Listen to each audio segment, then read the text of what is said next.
Broach છે એ silver વાયરથી બનેલું છે. આખું સિલ્વર વાયરથી બનેલું એવું નહીં મળે. સિલ્વર વાયર એના ફરતે છે ને કે વચમાં બી છે? વચમાં નહીં પડે. એટલે આ એરિયા આવું છે. સિલ્વર વાયર છે ને આ સરકમફરન્સ, આ જે એરિયા લાઈન છે ને તે જગ્યાએ એમ. એટલે એરિયા પેરીમીટરના જગ્યાએ સરકમફરન્સના બદલે સિલ્વર છે. જો અહીંયા સિલ્વર મૂકી દે તો કેટલું મોંઘું થઈ જાય વિચારો. ચાંદી બહુ મોંઘું પડે. એટલે વાયર અહીંયા છે, સિલ્વરનો વાયર. પછી આગળ શું છે બીજું? ડાયામીટર 35 છે ને, એટલા એરિયા ડાયામીટર આ 35 mm. પછી બીજું એ વાયર તે 5 ડાયામીટર યુઝ થઈ છે. The wire is also used in making 5 diameter. એટલે અહીંયા ડાયામીટરના બદલે બી છે પેલું. એટલે એક આયરો આ ડાયામીટર મેં ડ્રો કર્યો, બીજો બી ડ્રો કર્યો, મેં ત્રીજો ડાયામીટર બી ડ્રો કર્યો, ચોથો બી ડ્રો કર્યો છે, અને પાંચમો આવી રીતના જરાક નજીક આવી ગયું. પણ કંઈ નહીં, આ અંદરના જે વાયર છે તે બી સિલ્વરના જ છે. બીજું એ ડિવાઇડ છે 10 ઇક્વલ સેક્ટરમાં. એટલે પાર્ટમાં. આમાં ઇક્વલ પાર્ટ નહીં લખ્યા કરે કેમ કે જરાક રફમાં ડ્રો કર્યું છે. પણ 10 ઇક્વલ સેક્ટરના બદલે મેં હમણાં એક જ ઇક્વલ સેક્ટર રાખતો આવ્યો. ખાલી એક જ સેક્ટર રાખું તો ચાલો ઇક્વલ સેક્ટર. મેં તમને ખાલી સમજાવવા સારું, કેમ કે આની અંદર મેં કંઈક લખા નહીં એ તમને ખબર પડવા જોઈએ. આનો એંગલ કેટલો આવે એંગલ ખબર હોવા જોઈએ ને. આનો એરિયા ફાઇન્ડ કરવાનો છે ને. જો આમાં બે વસ્તુ ફાઇન્ડ કરવાનું છે. પહેલું શું છે? Total length of silver wire. ને સેકન્ડ છે એરિયા ઓફ ઈચ સેક્ટર. હા, એટલા આયરુઆ 60 આયરુઆ સેક્ટર 60 7 36 ડિગ્રી. 36 ડિગ્રી આવે. કેમ કે 10 ચમે પછી કરાવું. પહેલા સિલ્વર વાયર કઈ જગ્યા છે?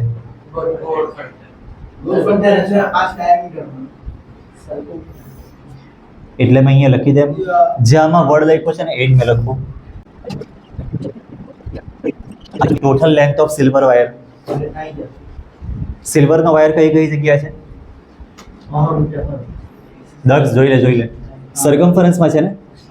સરકમફરન્સ એટલે મેં અહીંયા લખી દઉં C. અને 5 ડાયામીટરમાં છે. એક ડાયામીટર મેં ડ્રો કરું. 5 ડાયામીટર એટલે કેવી રીતે લખું? 5 ડાયામીટર એવું લખી દે. ડાયામીટરમાં ખાલી તમે D લખે તો બી ચાલે, પણ મેં આવી રીતના લખી લઉં. હવે સરકમફરન્સ તો ફોર્મ્યુલા શું આવે? Circumference 2πr. શાયરીમાં લઈ લીધે આપણે. હા એ જ યાર, શાયરી ભૂલી ગયા આપણે. અરે મને બી યાદ નહીં મળે. અરે એમાં કઈ મળે નહીં લેવાનું.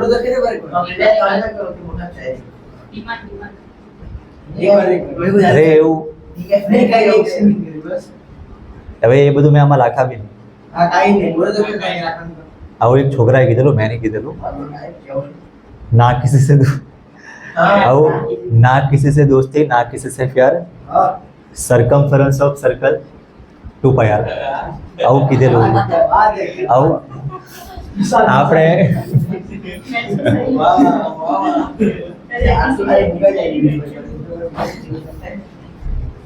હવે આમાં શું છે? આમાં પાઈની વેલ્યુ, પાઈની વેલ્યુ, રેડિયસ રેડિયસ કેટલી છે? એમાં છે ને ડાયામીટર લખેલો છે 35 mm, અને રેડિયસ આનું અડધું 35/2 mm. મેં 35/2 જ રાખું. કેમ ખબર? જો 2 લખ્યો છે, પાઈ લખ્યો છે, આર બી લખ્યો છે, +5 ઇન્ટુ ડાયામીટર. ડાયામીટર એટલે આવ્યો 35. તો આ 2 ને આ 2 કટ થઈ જાય, બરાબર ને?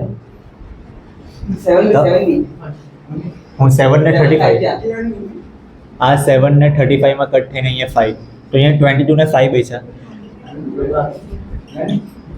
અને આ રહ્યો 5 ને 35.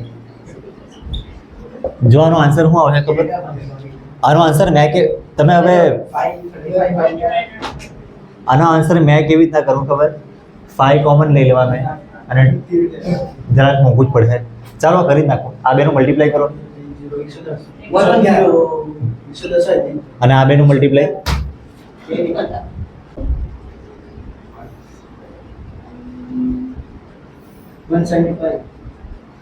કેવી રીતના 175? ઠીક છે.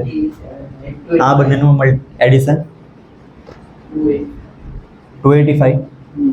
આ 100 ને આ બીજા 100 200 અને 10 ને 75 285. લેન્થની યુનિટ લખવા પડે ને mm આવશે કે mm સ્ક્વેર આવશે?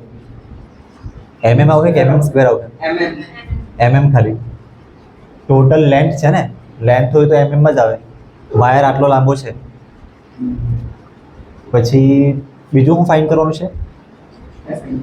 Area of each sector of your group.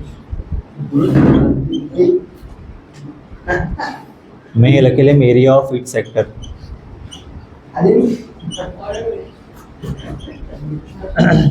એનું ફોર્મ્યુલા એ છે θ/360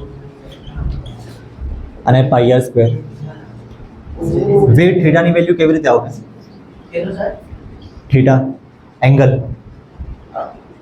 કેવી રીતે ખબર પડે?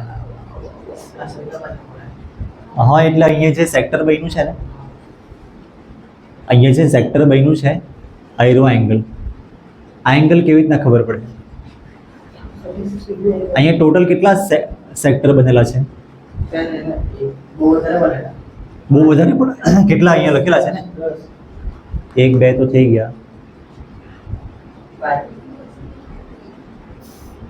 ટોટલ 10 સેક્ટર છે. આમાં લખેલું છે ને 10 સેક્ટર એવું લખેલું છે.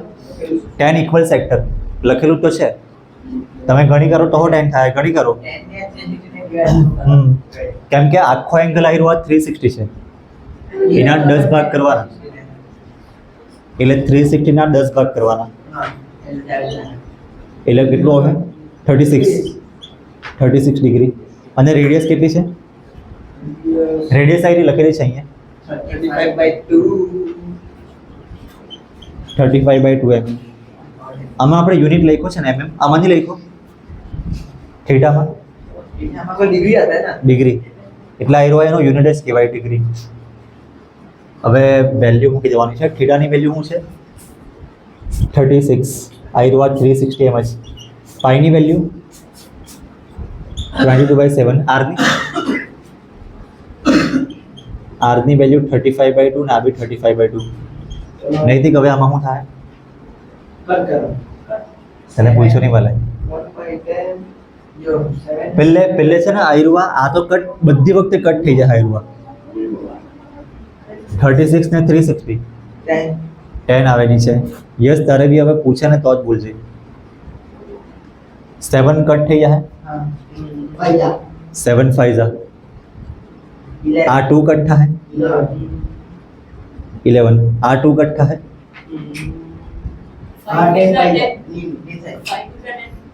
પણ આ 2 નીચે જ છે ને, આ બી 10 નીચે જ છે. એક મિનિટ આયરો આ 5 ને આ 10. તો અહીંયા શું આવે? 2 આવે. હવે આ 2 કટ નહીં થાય કેમ કે 2 હાથે અહીંયા કટ કરવું હોય તો 11 છે ને 35 છે.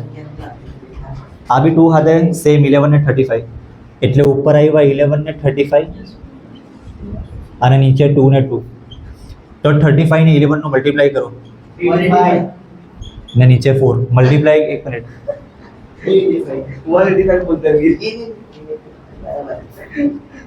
તને પૂછે તો જ બોલજો. હવે દક્ષ તને બી પૂછે તો જ બોલજો. નામ લઈને પૂછે તો જ બોલવાનું. તમે મલ્ટીપ્લાય નહીં કર્યા કરે? ડિવાઈડ કદાચ નહીં કરે તે બી ચાલે, કેમ કે પોઈન્ટમાં આન્સર આવે. ડિવાઈડ કરી મૂકે તો આવી કંઈ ચાલે. પણ 385 mm સ્ક્વેર પરફેક્ટ ડિવાઈડ નહીં થાય. જો અહીંયા 5 છે ને પરફેક્ટ ડિવાઈડ નહીં થાય પણ ચાલે. આયરો આ ટેક્સ્ટ બુકમાં છે ને આવું ડિવાઈડ નહીં થતું હોય ને તો આવું જ લખી મૂકે એટલે ચાલી જાય. લખી લેવા બદલાઈ ગયું. પછી મેગી